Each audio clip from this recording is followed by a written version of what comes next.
পুৱতিতৰা ধাৰাবাহিকখনৰ আজি নিশা আহিবলগীয়া এপিছডৰ প্ৰমো মুকলি হৈছে। আজিৰ প্ৰমৰ প্ৰথম ভাগত আমি দেখিবলৈ পাইছোঁ কিংছুকে প্ৰজ্ঞাক কৈ আছিল, ৰুমত সোমাই সোমাই আকৌ কি প্লেন কৰি আছা? না এইবাৰ মোকো মাৰাৰ প্লেন কৰি আছা? তেতিয়া প্ৰজ্ঞাই মাত দিছিল, কি কথা কৈ থাকা তুমি এইবোৰ? তাৰপিছত আমি প্ৰমত দেখিবলৈ পাইছোঁ বিন্দুক ল'ৰাজনে কৈ আছিল, আচলতে মই আপোনাক বিয়া কৰাব বিচাৰোঁ।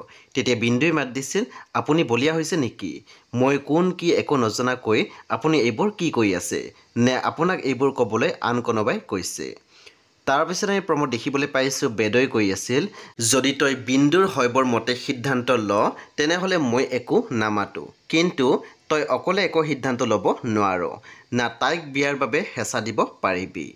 সেই বন্ধু বান্ধৱীসকল আজি নিশা 9 বজাত ৰং টিভিত আহিবলগীয়া পুৱতিতৰা ধাৰাবাহিকখন খুবেই বেছি ইণ্টাৰেষ্টিং হ'বলৈ গৈ আছে। সেই আপোনালোকে চাবলৈ একেবাৰে নাপাহৰিব। পৰৱৰ্তী আপডেটৰ বাবে আপোনালোকে মোৰ চেনেলটো ছাবস্ক্ৰাইব কৰি কাষত থকা বেল আইকন টিপি দিবলৈ একেবাৰে নাপাহৰিব। আৰু প্লিজ আপোনালোকে মোৰ ভিডিঅ' এটা লাইক কৰি দিব।